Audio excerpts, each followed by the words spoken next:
The following BLTV program is brought to you by O'Flaherty Law. Please enjoy. Welcome to Learn About Law. My name is Kevin O'Flaherty from O'Flaherty Law, and today we're going to explain how to legally change your name in Illinois. Now, there's two different processes for changing your name. One is in the context of marriage or divorce. It's a simplified process.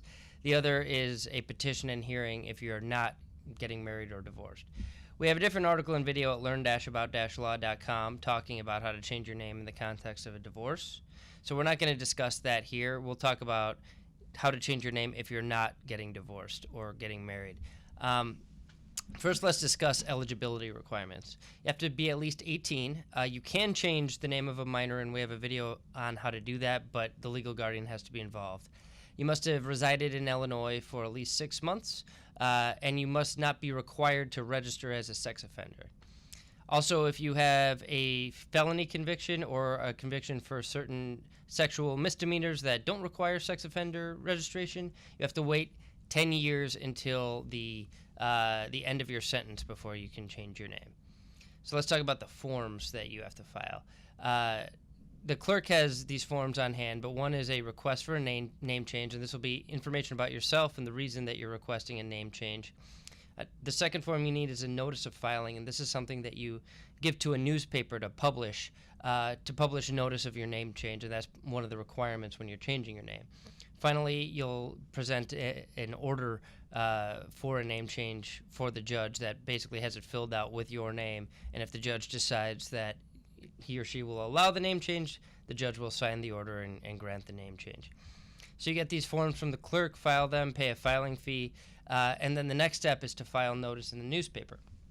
You have to file notice in the newspaper of general circulation in the county in which you reside, and it has to run for 3 consecutive weeks. Now, this notice has to be filed 6 weeks before your hearing date, so for this reason, when you're scheduling your hearing, the clerk will always schedule it at least 8 weeks out. So you'll file this notice file the notice of publication with the newspaper. The newspaper, at the end of the publication run, will give you a certificate of publication, and this is your proof to the court that you've published notice of your name change. The next step is the hearing. You show up at the hearing and you want to bring all the documents you filed, the certificate of publication, a photo ID, and evidence that it has been 10 years since your last felony or sexual misdemeanor, if you have had a sexual misdemeanor or a felony. If you haven't, you don't have to worry about that. If everything's in order, the judge will usually grant the name change and sign off on the name change order, and then you can use this name change order to update your accounts and other identifications. So what do you do after the name change?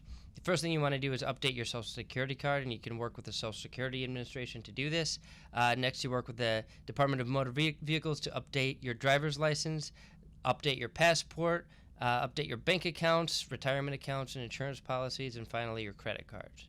So if you have any questions, you can leave them in the comment section below this post at learn-about-law.com or below the video on our YouTube station. If you found this helpful and would like to be notified of our daily article and video posts on all sorts of different areas of law, you can subscribe to us on YouTube, iTunes, and SoundCloud. If you need some help, give us a call at 630-324-6666. That's 630-324-6666. We offer free consultations in many areas of law, and we have offices all around Chicagoland for your convenience. Thank you so much for watching and listening. Thanks so much for watching our video. If you have any questions, feel free to comment below. Click the subscribe button for new videos every week, and download and review us on iTunes. Visit learn-about-law.com for other legal-related articles and videos. Visit our business podcast and video blog, seizeyourbusiness.com, and visit Making Real Estate Fun for real estate videos and podcasts. Call us at 630-324-6666 for a free consultation.